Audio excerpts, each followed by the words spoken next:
welcome to Newsbreak at 7. The top focus this evening is that of routine arrests by the police or mechanical granting of detention for an accused in cases where it is arguably absolutely unnecessary and a violation of civil liberties. Despite the Apex Court's landmark judgment in the 2014 Arnesh Kumar versus State of Bihar case, where it clearly laid down guidelines to avoid unnecessary arrests and magistrates mechanically granting detention, even in dowry harassment cases under Section 498A, the issue remains one of concern.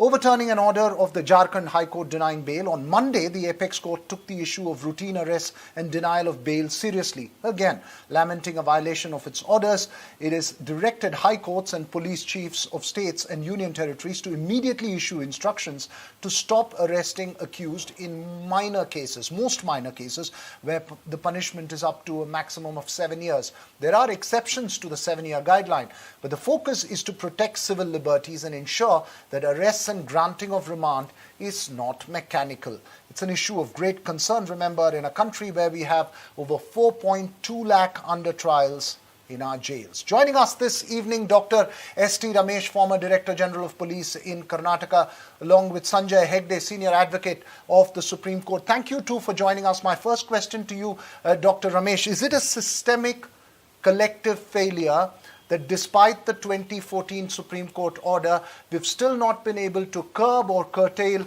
on unnecessary arrests and granting of detention to accused where it's not necessary? It may not be an issue in Karnataka specifically, but I'm talking across the country.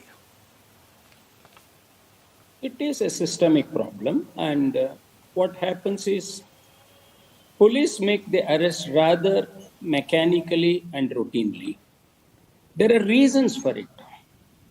The arrests are made because there is a gap between the Supreme Court guidelines, which the police are undoubtedly expected to follow, and the common man's perception. Arrest is seen as visible action by the police in most of the cases. And very often, not arresting an accused, motives are attributed to the investigating officer and the police. So very often, apart from several other reasons, arrests are made mechanically and very often to satisfy the complainant and so on and so forth. But the fact remains that the Supreme Court guidelines have to be strictly followed, and there is no excuse for not following it. Important point that you make there. It has to be strictly followed. There is no excuse for making it. But Sanjay Hegde, when it comes to these guidelines, it leaves also some discretionary powers for the police officers. What do you think has gone wrong in us collectively as a system where this is not addressed at the grassroots level and where magistrates often, authorize remand or detention of an accused in cases where it's not necessary? Well, I quite agree with the previous speaker that there is often a lot of pressure on the part of the complainant or occasionally on the part of the media as well. See, the point is that very few cases actually are brought to trial quick enough. What is the job of an investigation? An investigation has to look into all the facts of the case, see whether a crime is made out, whether there's evidence for that, and then to file a charge sheet if there is evidence for a prosecutable crime. If there isn't, then you file a closure report. However, as part of the investigation, occasionally you take the offender into custody. But what happens is that the occasional becomes the regular. As the previous speaker said, people feel obliged to take somebody into custody. This is a dowry harassment case. Otherwise, we will have the local MLA or somebody or the other calling up. So best is let's arrest the man and then take our own time for investigation. We've got 90 days, sometimes 180 days or more to file a charge sheet. In the meanwhile, if the courts grant bail, so be it. So instead of focusing on proving the case beyond reasonable doubt in a court of law, we end up making the process the punishment. And that is what Arnesh Kumar Correct. precisely sought to stop. Yes, Viraj. Right. The point that you make there, Sanjay, the point that you make is very important. While those practical constraints may be there on the police at a local level, the magistrate at that local level is also there to ensure that this process of injustice, if I can call it, is carried forward.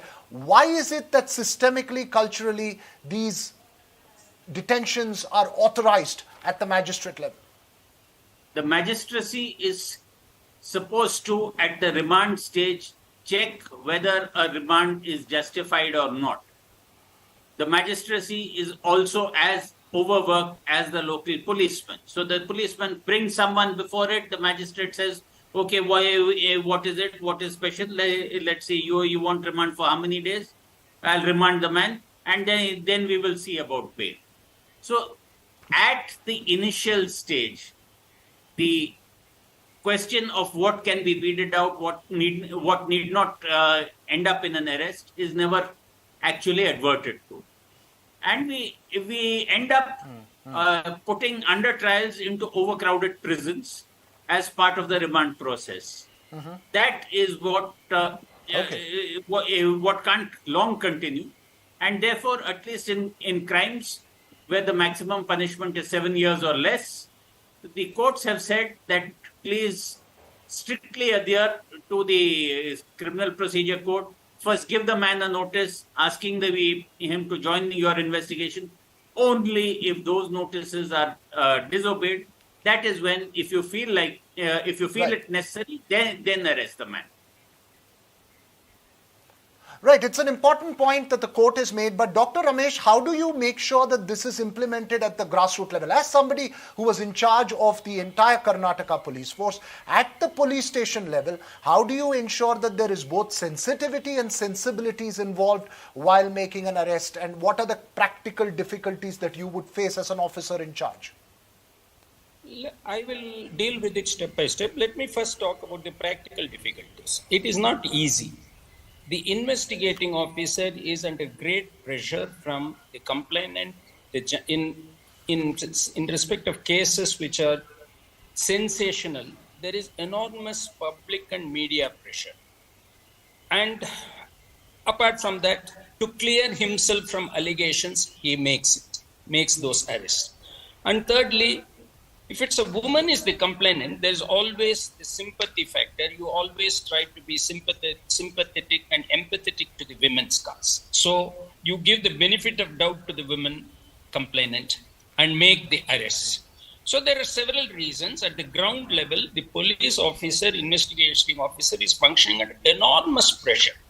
So arrest becomes the easy way out. But how do you ensure that the Supreme Court orders and the CRPC provisions are complied with? Number one, constant training, in-service training, reorientation training is the need of the hour. You have to have capsule courses periodically. If your training infrastructure is inadequate, the Superintendent of Police and the Commissioners of Police have to organize in-house training and sensitize officers about the provisions of Section 41 CRPC, the D.K. Basu provisions under the D.K. Basu judgment and subsequent judgment under Arnesh Kumar and the latest judgment of Justice Ravindra Bhatt and Justice Arvind Kumar in the Supreme Court. Right. So sensitization is the key. Second, supervision. There are 2-3 levels of supervision. While the Superintendent of Police supervises investigation of cases in his jurisdiction in the district, he has the assistance of an additional Superintendent of Police. There are Deputy Superintendent of Police in charge of subdivisions. Right. And there are inspectors of police where the investigating officer is the sub-inspector of police or below. So there are 2-3 layers of supervision, and they have to exercise tight supervision and particularly focus on human rights issues. Okay. And generally, the rule is, in all cases, with or without the judgments, only if a prima facie case is made out in an investigation, an arrest should be made. Arrest should not be made recklessly and carelessly. This is the general rule, which the subsequent so many Supreme Court judgments have only laid emphasis on it. But the rule is only if a prima Important facie points. case is made out, arrest should be made. Important points that you make there, sensitization and then supervision on it. Before I let, I'll have to wrap this debate because we're running out of time. But Sanjay Hegde, one last quick yes or no answer. Is this reflective of how seriously we take the issue of civil liberties at the grassroots? Is this perhaps just a symptom of a deeper malice? Quickly. Of course, we do not really value civil liberties at the grassroots level. It is seen as part of law and order. And sometimes the policeman thinks that it is safest, even for the accused, to be arrested rather than being let out and have the mob after him. So you remember Munawar Farooqi, the comedian, because there was a protest, he was put in. And then the Supreme Court said, have you followed Arnesh Kumar? And granted him bail. Right. Important point that you make as a lawyer, as well as Dr. Ramesh as a former top cop of Karnataka. It requires cultural, societal and systemic issues to be addressed at a grassroots level to ensure that the Supreme Court guidelines and the spirit of it is followed. Thank you too for joining us, Bell. From unnecessary arrest to ghee from Nandini, Karnataka's famous dairy brand, and the Tirupati Laddu.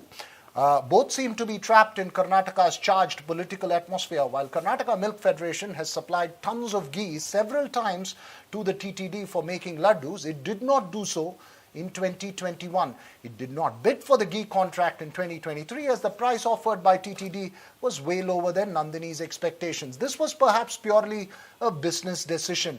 But the BJP hit out at the Congress and Chief Minister Siddaramaiah hit back and pointed out that the decision was taken during the earlier BJP government's time and not his. The Tirupati Laddu has taken political center stage in Karnataka in what appears to be yet another case of milking Karnataka's dairy brand Nandini for politics, with the BJP and the Congress blaming each other for missing out on the opportunity to supply ghee for making Tirupati Laddus. State BJP Chief Nalin Kumar Katil accused the Congress of stopping the supply of Nandini ghee to the Tirumala Tirupati Devasthanam because of its indifference towards Hindu beliefs and devotion. BJP leader C.T. Ravi blamed the state government that increased the price of Nandini milk from August and said, thanks to the incompetent Congress government, Nandini will no longer supply ghee to prepare the famous Tirupati Laddus. Retorting, Karnataka Chief Minister Siddaramaiah said that the supply of Nandini ghee to the Tirumala temple last happened in 2021 and asked if the BJP that was in power at the time is anti-Hindu devotion. The Chief Minister tweeted that the supply of Nandini ghee to Tirupati in Andhra Pradesh has not been stopped today or yesterday. The supply of ghee to Tirupati was suspended 1.5 years ago during the BJP government's tenure. The Chief Minister said, if the Tirupati temple agrees to give the price we asked for in the interest of the state's farmers, we have no problem in supplying ghee. The Tirumala temple authorities have clarified that ghee is bought only through e-tenders issued every 6 months. And the last tender was issued in March 2023 when the KMF did not even participate. The laddu which is being made in TTD has always been outstanding with taste, color and longevity. In the recent tenders, that is March 2023, even KMF did not participate and offered the rate. So since TTD is a government organization, it is not possible to give the order on nomination basis to anybody. It has to be competitive tender. Nandini ghee was last supplied to Tirumala temple in February 2022, though they lost it October 2021 bid. After they renegotiated and they agreed to bring the price down to supply 35% of the demand. In 2022, they again lost the bid, but did not renegotiate. And in March 2023, they did not bid at all. The Karnataka government's claim that the taste of Tirupati Laddu has changed ever since they stopped using Nandini ghee has offended the Tirumala temple authorities, who are mighty proud of their GI certified Laddu. So, is it politics over a Laddu or yet again about milking Nandini for politics? With Pratibha Raman in Bengaluru and camera person Nagraju, Uma Sudhir, NDTV. Well, Pratibha Raman also caught up with Karnataka Milk Federation Chairman Bhima Nayak, who says that even in 2020, Karnataka Milk Federation did not supply ghee to TTD, as well as in 2021 onwards. So he's asking, what's the point in all this politics? ನಾವು ನಂದಿನಿ ತುಪ್ಪ ತಿರುಪತಿ ದೇವಸ್ಥಾನಕ್ಕೆ ಕೊಡ್ತಾ ಇರೋದು 2005ರಿಂದ. So 2000 ಈ ಹಿಂದಿನ ವರ್ಷ 2022ರಲ್ಲಿ 1 kg ತುಪ್ಪ ಕೊಟ್ಟಿಲ್ಲ ನಾವು. 1 kg ತುಪ್ಪ ಕೂಡ ಕೊಟ್ಟಿಲ್ಲ ಅವರಿಗೆ. 2021ರಲ್ಲಿ 375 ಟನ್ ಮಾತ್ರ ಕೊಟ್ಟಿದ್ದೀವಿ ನಾವು. 375 ಟನ್ಸ್, ಅದು 349 ರೂಪಾಯಿ ರೇಟಿಗೆ. ಮತ್ತೆ 2022ರಲ್ಲಿ 1 kg ತುಪ್ಪ ಕೂಡ ಸಪ್ಲೈ ಮಾಡಿಲ್ಲ. ಈ 3 ವರ್ಷ ಬಿಜೆಪಿ ಸರ್ಕಾರ ಇದ್ದಂತ ಸಂದರ್ಭದಲ್ಲಿ ತುಪ್ಪನೇ ಕೊಟ್ಟಿಲ್ಲ. ತುಪ್ಪಗೂ ರಾಜಕೀಯಕ್ಕೂ ಏನು ಸಂಬಂಧ? Well, joining us this evening, Congress's Aishwarya Mahadev and BJP's Lakshmi Ashwin Gowda. They join us this evening. My first question to you, Ms. Gowda, Dr. Gowda, what was the problem for the BJP? The KMF chairman is categorically saying that the decision was taken during the last BJP government. Thank you. Ever since the Congress government came to power, it has always been mired with the controversies. Now it is a controversy with respect to the Tirupati Laddu. Now they're by uncompetitively increasing the price of the ghee, they're showing their careless behavior and their indifference and their incalcitrant behavior towards the Hindu beliefs and the temples, and also about their careless attitude towards the Sanatana Dharma, which is the basic tenet of our constitution, which is the basic tenet of our own existence. And it's a part of their appeasement and the divisive politics. Ma'am, this decision was taken during the last BJP government, 2021. Since 2021, ghee has not been supplied by KMF. Before that, in 2020, also ghee was not supplied in by KMF, according to the KMF, Karnataka Milk Federation. Has the BJP got its facts wrong before it raised this issue? Just before the election, just before the assembly elections, they politicized the same Congress politicized the issue by maligning the Amul brand to their favor. Now they're doing it again, time and again, and it might be the reason we have stopped sending then itself. But we have not shown utter disregard. We have not raised the price of. We have not done the price hike of the Nandini ghee. Okay, now financial department has said that it's not possible to provide the funds to achieve the financial prudence. Now the Congress people are in the attempt to achieve the financial prudence by doing all this nonsense melodrama by denying the Nandini ghee to the TTD, by in a way hurting the religious sentiments and the Hindu beliefs. It's strictly condemnable. The callous attitude and the incalcitrant behavior of Congress Aishwarya Mahadev, the public to mind to people. Aishwarya Mahadev, your response to this? You know, Veerraga, first and foremost, I think last I checked, Dr. Lakshmi Ashwin Gowda also comes from Mandya, which is one of the regions which were massively affected by the fact that farmers were not given support price. So much so that my government inherited 700 crores of support price that was due as backlog to one farmer. That Amit Shah has promised. Talk about one second, ma'am. I didn't interrupt you. I did not interrupt you. But apparently to the BJP, Sanatana Dharma is disregarded or disrespected when the Congress undertakes a decision. But in this stand, when the BJP themselves, when they were in power, did not undertake being part of the bidding process and whatnot, apparently it was not wrong. But let me give you a few of the brass tacks in this situation. Veer, the fact is more than 24 to 25 lakh farmers in my state are dependent on Nandini. Over the past year, over 10,000 of the livestock were affected by lumpy cow disease. The BJP government did nothing. 700 crores is due to the farmers that are there, and procurement has to rise. And Bhima Nayak has been very clear. Tirupati Devasthana agirli, Bereyade Devasthana agirli, there is a price that we have to ensure in order to make sure our farmers are taken care of. And even this 3 rupee hike in price is why. It is a hike to increase procurement, because procurement had dropped previously in the BJP government. Why? Because you had not given them support price. You were not ensuring when their livestock was diseased, you were helping them. All of the 3 rupees where we have hiked is going to the farmers. And mind you, from the 39 rupees for the milk to 42 rupees, we are still more competitively priced than Amul and every other milk brand across the country. The fact today is the BJP was caught in the wrong when they tried to bring a religious angle to this Nandini and the Tirupati laddus, and were caught because they were the ones that stopped sending ghee, because even they understood that their bottom line was affected. So any of your arguments about Hindu and Sanatana Dharma don't stand. And please argue on facts, ma'am, because we can talk about theology and the above later, but think about the farmers first. In the focus on laddus and Nandini and optic issues, are we forgetting real-time issues as opposition? Dr. Gowda, how do you respond to what Aishwarya Mahadev has raised? Congress government is really forgetting the real-time issues by doing the freebies politics. Now they are unable to implement the promises they have made during the elections. Their Griha Lakshmi Yojana and the Griha Jyoti Yojana, they are muddled with the controversies, they are muddled with the dilemmas. They have filled the people, the very people of the Karnataka. The very this people is not the answer to my question, power. madam. This is not my response to my question. A, have you got the facts wrong? B, what about core issues are getting subdued in this conversation about ghee and Tirupati laddu? Basis. It's the Congress government my quick last 10 seconds to the two of you. They are busy doing the divisive on the appeasement politics by doing. They're busy doing the division on the appeasement politics. Aishwarya Mahadev, your last word. The development politics. That is not their political agenda. Their political agenda is to appease a particular minority, religious minority, which they have done very less to their empowerment.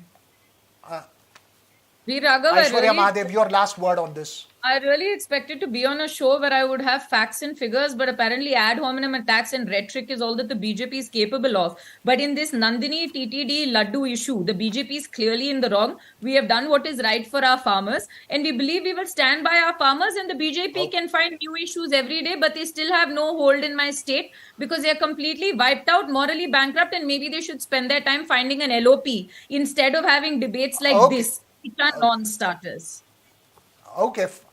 Okay, we'll have to leave it there. Hopefully the Tirupati Laddu will taste as good whether you are having it in the BJP office or at the Congress office, no matter what ghee is used for it. Thank you too for joining us. The Karnataka Congress versus BJP battle will go on, but that's all we have time for on this show.